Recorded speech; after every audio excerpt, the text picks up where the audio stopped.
This video will take a closer look at creating and using report templates. Report templates allow you to select from dozens of filtering and display options, which are then saved and used again and again to conveniently reproduce the same report behavior. Report templates can be customized for different target audiences within your organization.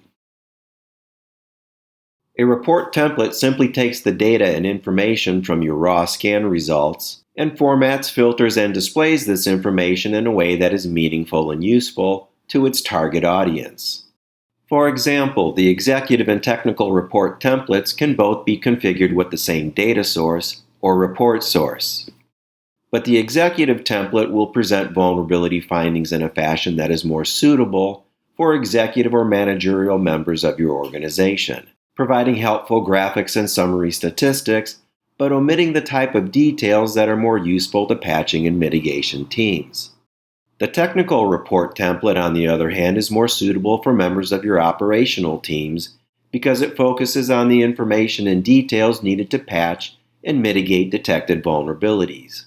Here under the Templates tab, you'll find pre-built templates for many useful reporting tasks. And you can import more templates from the template library.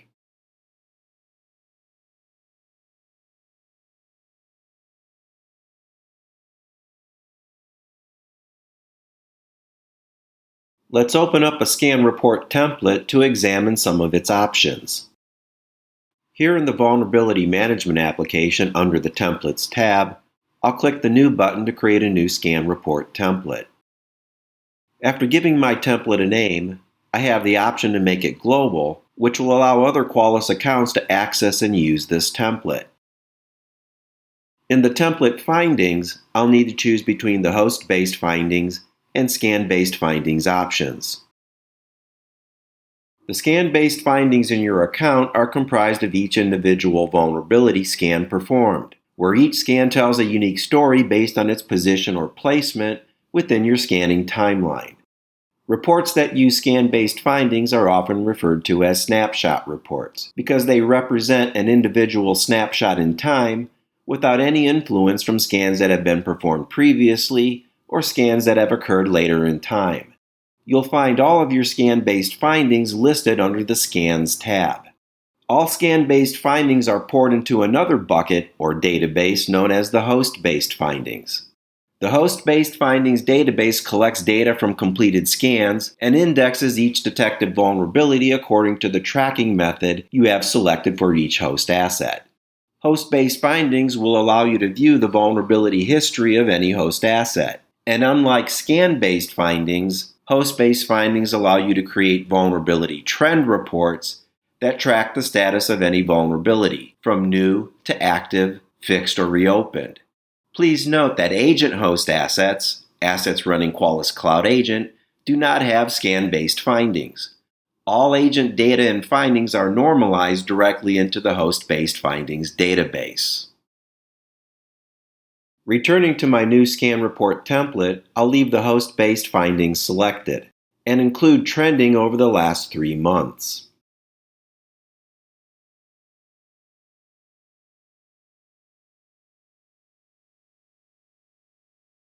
The host targets you choose here in the template will become the default report source when this template is used to generate a report. Notice again that your choices here include asset groups, IPs and IP address ranges, and asset tags. At the bottom of the findings section, you'll find special options for host assets running the Qualys Cloud Agent. If you ever decide to scan an asset running the Qualys Agent, the options provided here will allow you to distinguish between data collected from the agent and data collected from a Qualys scanner appliance when generating a report. The display options in a scan report template will allow you to add graphics to your report as well as selecting the details that are important to your target audience. Some of the graphic options are only available when trending is used.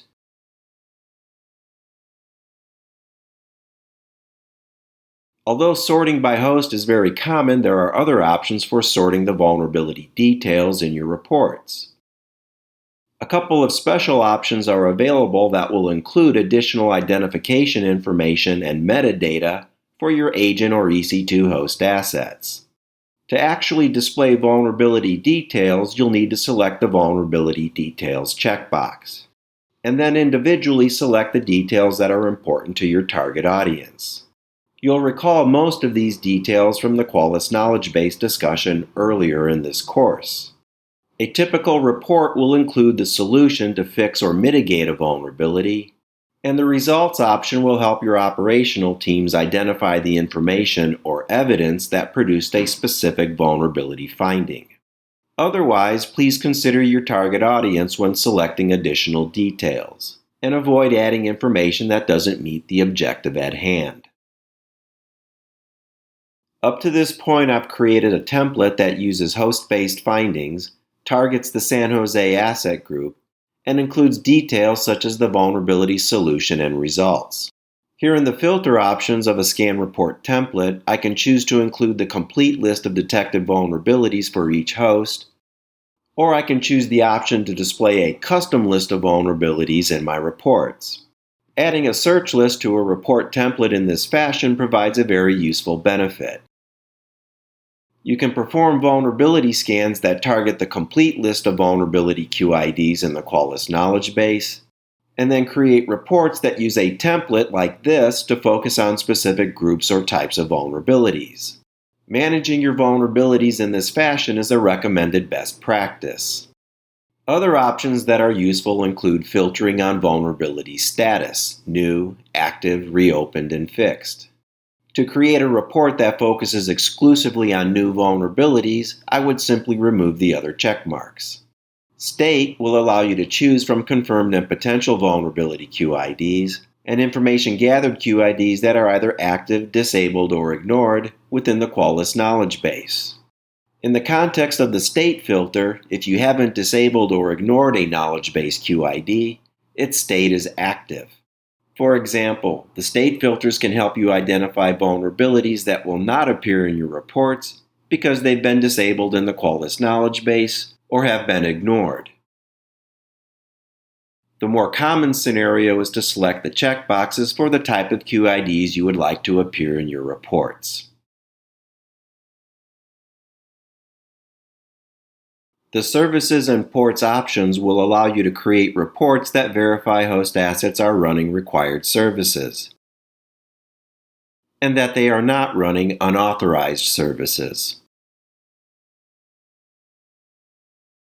And finally, the user access settings will allow you to specify or identify other Qualys users that will be granted permission to access reports generated by this template. The test button can be used at any time during report template configuration to test the results of the various options you've selected. This can be very helpful when experimenting with new or different report template options. For now, I'll just click Save.